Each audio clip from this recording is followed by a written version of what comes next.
Breaking news, হাসিনার মতো এক নায়ক আর জন্ম নেবে না, ধমক দিলেন সার্জিস।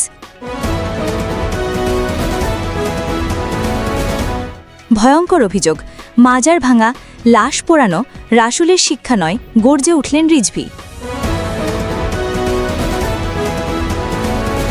চরম হুঁশিয়ারি, গণ অধিকার পরিষদকে নিষিদ্ধের দাবিতে জাপার মহাসচিবের বজ্রকণ্ঠ ঘোষণা।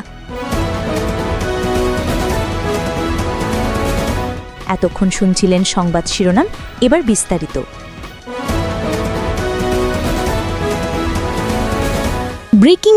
ব্রেকিং নিউজ, বাংলাদেশের কোথাও শেখ হাসিনার মতো আর কাউকে একনায়ক হয়ে উঠতে দেয়া হবে না। জাতীয় নাগরিক পার্টির উত্তরাঞ্চলের মুখ্য সংগঠক সার্জিস আলম আজ পঞ্চগড় সরকারি অডিটোরিয়ামে আয়োজিত এক কর্মশালায় এই বিস্ফোরক মন্তব্য করেছেন। সার্জিস আলম ক্ষুব্ধ কণ্ঠে বলেছেন, দেশের রাজনৈতিক সংস্কৃতিতে এখনও অনিয়ম, দুর্নীতি, হুমকি আর অপকর্ম চলছেই। তিনি হুঁশিয়ারি দিয়ে বলেন, আমরা প্রকাশ্যে নাম পরিচয় সহ তালিকা করব, আর শেখ হাসিনার মতো আর কোনো একনায়ককে বাংলাদেশে জন্ম নিতে দেয়া হবে না। তিনি আরও বলেন, শেখ হাসিনা আর তার ছাত্রলীগ যা করতে পারেনি, আজ সেই নোংরা কাজ শুরু করেছে বিএনপির ছাত্রদল। স্কুল কলেজে রাজনীতির নামে নোংরা চর্চা আমরা একদমই বরদাস্ত করব না। সার্জিস আলম কঠিন কণ্ঠে ঘোষণা দেন, আমাদের প্রতিপক্ষ কোনো রাজনৈতিক দল নয়। ভালো কাজ করলে আমরা সম্মান দেব, কিন্তু অপকর্ম হলে প্রতিরোধ করব দাঁতে দাঁত চেপে। তিনি অভিযোগ করে বলেন, পঞ্চগড়ের বিভিন্ন ইউনিয়নে এনসিপির নতুন কর্মীদের বিএনপি নেতাকর্মীরা প্রকাশ্যে হুমকি দিচ্ছে। এটি বাংলাদেশের রাজনীতির স্থিতিশীলতার জন্য ভয়ঙ্কর উদাহরণ। পঞ্চগড়ে ৫ শতাধিক নেতাকর্মীর অংশগ্রহণে অনুষ্ঠিত এই কর্মশালা ও সমন্বয় সভায় উত্তেজনা, হুঁশিয়ারি আর প্রতিবাদের স্লোগানে মুখরিত হয় অডিটোরিয়াম। এটাই আজকের সবচেয়ে ভয়ঙ্কর ব্রেকিং নিউজ, মাজার ভাঙা আর লাশ পুড়িয়ে দেওয়া রাসূলের শিক্ষা নয়। রাজধানীর নয়াপল্টনে বিএনপি কেন্দ্রীয় কার্যালয়ে আজ এক মিলাদ ও দোয়া মাহফিলে বিএনপির সিনিয়র যুগ্ম মহাসচিব অ্যাডভোকেট রুহুল কবির রিজভী এই বিস্ফোরক মন্তব্য করেছেন। রুহুল রিজভী ক্ষুব্ধ কণ্ঠে বলেন, গণতন্ত্রের কথা বলি, রাষ্ট্রীয় চেতনার কথা বলি, অথচ রাসূল আমাদের জন্য রেখে গেছেন ঐক্যের শিক্ষা। অথচ আজ আমরা নিজেদের ধর্মকে বিভাজন, ফিরকা আর হানাহানিতে বিভক্ত করেছি। তিনি গভীর আবেগে বলেন, মহানবী ছিলেন মানবতার প্রতীক। তিনি আল্লাহর কাছ থেকে পাওয়া বাণী ছড়িয়ে দিয়েছিলেন এবং রেখে গেছেন অতুলনীয় আদর্শ। তার চরিত্র, তার ব্যক্তিত্ব, এটাই ছিল মানবজাতির অনুসরণের পথ। রিজভী তীব্র কণ্ঠে আরও বলেন, যদি আমরা সামান্যতমও তার শিক্ষা লালন করতাম, তবে অন্যায়, অপরাধ, কুপ্রবৃত্তি, রক্তারক্তি অনেক আগেই বন্ধ হয়ে যেত। তিনি হুঁশিয়ারি দিয়ে বলেন, আমাদের প্রকৃত মডেল রাসূল সাল্লাল্লাহু আলাইহি ওয়াসাল্লাম, অথচ মুসলিম সমাজ তাকে অনুকরণ করছে না।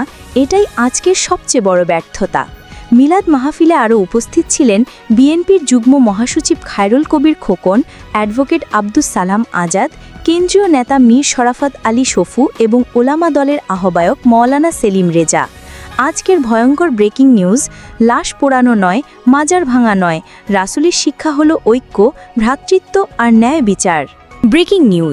ব্রেকিং নিউজ, মাজার ভাঙা আর লাশ পুড়িয়ে দেওয়া, এটা রাসূলের শিক্ষা নয়।